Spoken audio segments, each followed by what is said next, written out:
Hey guys, welcome back to Waters Family Homestead. Well,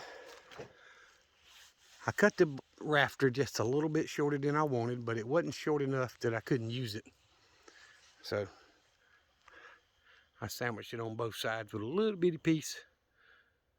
You see that? Hey, it is what it is. It's still a 2x12 and that board is solid. And all the way up there, it's at the right height. I screwed it down to the 1x that it's on, 2x that it's on, and then put another one beside it and screwed through the side. So that end ain't coming loose, and the angle is cut right, unlike the first one we put up. So, yeah, I sandwiched this side too. But either way, getting home before dark, with this time change especially, I probably got enough time to put another one up. But by myself, that is busting your tail putting them heavy boards up there. Because I have to get the angles cut right, which means you got to put them up there and, all of that. Now I've got my angles figured out. I can cut them, but still, you got to put one end up. And then I had to put that split of a board there. It's split long way, so still solid board. I put it up there as a ledger to hold it until I can get the top end screwed where I want it. And then I can come back and pick this end up, that last few inches, and screw it in place. So, I'm not saying it can't be done by yourself, but for an old man, that's a lot of work. And I've got probably, looking where the sun is through the trees, I've probably got an hour before dark. So I'm going to keep tinkering. I don't know. I've got 4 more 2x12s that are long enough for rafters. And then I'm going to have to use one of those is going to have to be a 2x10.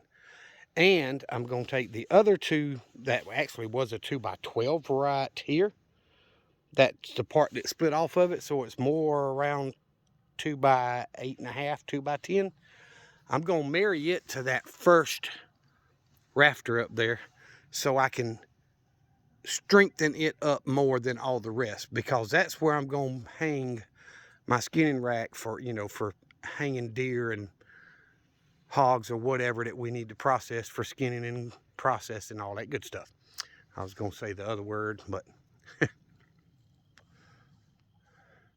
anywho, I'm going to keep working on it. This metal that I've got is 3 feet.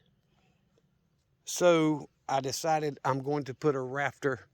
I'm going to leave 6-inch overhang on this front side. So I went 2.5 feet with my first one here. And I'm going to do 3 feet for all the others till I get to the end. And it's actually going to be about 2 feet for a 6-inch overhang. So what I'm probably going to do is overlap that last hump one time on the metal so that it won't stick out any further than the front side. It'll all match up, and I won't have to worry about it cutting any of it or anything like that. So I've just got to make sure I've got enough pieces of metal, and it should be 6 pieces, and I've got well more than 6. I may have to have lengthwise, some of them may have to be overlapped, length to make it right, but I've got enough to do the roof. It's a pole barn after all. So I got home a few minutes earlier. I got back to the shop about 5 minutes till 5, so I got home just a few minutes earlier than normal. Went ahead and let all the chicks out, threw them a big scoop of scratch up there on the green area so they'd quit scratching down here so much. Try to let that grass recover a little bit, especially after all the rain we just got. It's so easy for them to scratch it up. But anywho, they're all happy. I had the lowest egg count today that I've had in probably 2 weeks, thereabout, which was 11. But once again, I've got a couple hens that like to lay late in the evening, and they were almost 2.5 to 3 hours before dark when I got home. So I may have another few eggs in there once I lock them up, and I'll get those while I can. But still, 11 in one day is not bad.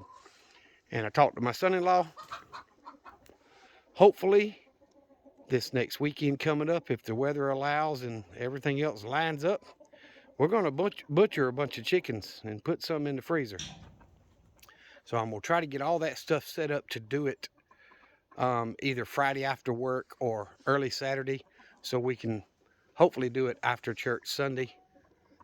You know, get the boiling water going, get the ice water going, because you dip it into boiling for a minute or two before you take the feathers off.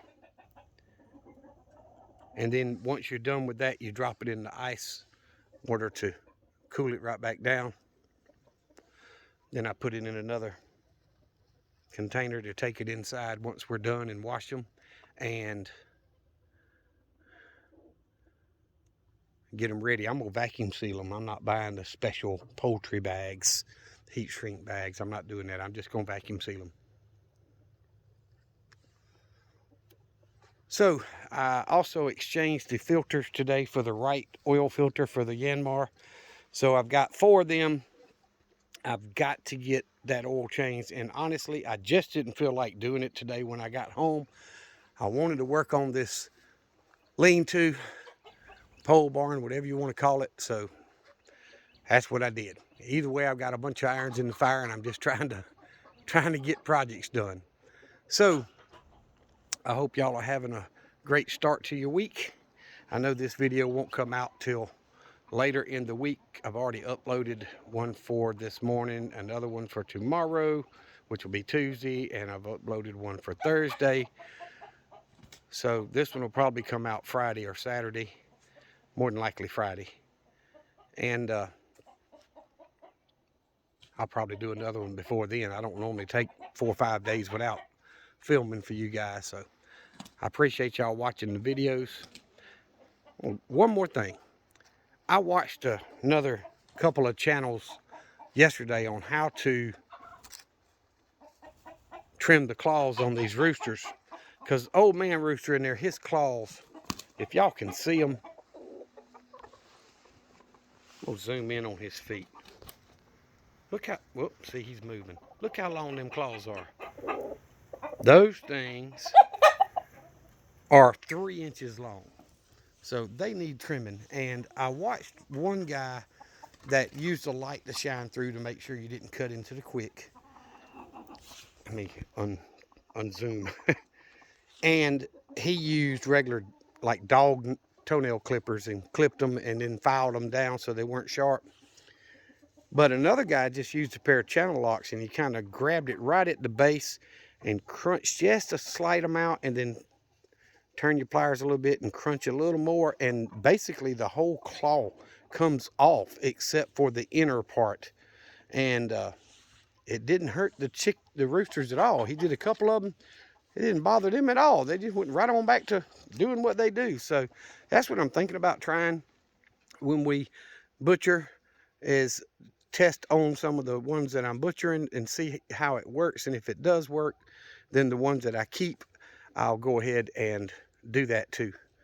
You know, once their spurs get long. Most of the teenagers and stuff, their spurs are 3/4 of an inch. So it's not a big deal for them. But either way, I appreciate y'all watching. Please subscribe to the channel if you have not done so. Follow us on Rumble. It's a much freer platform.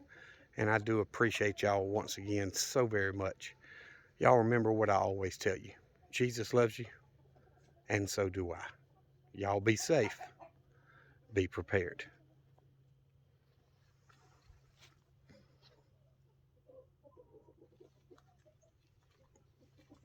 That first board doesn't look good to me, but it's solid.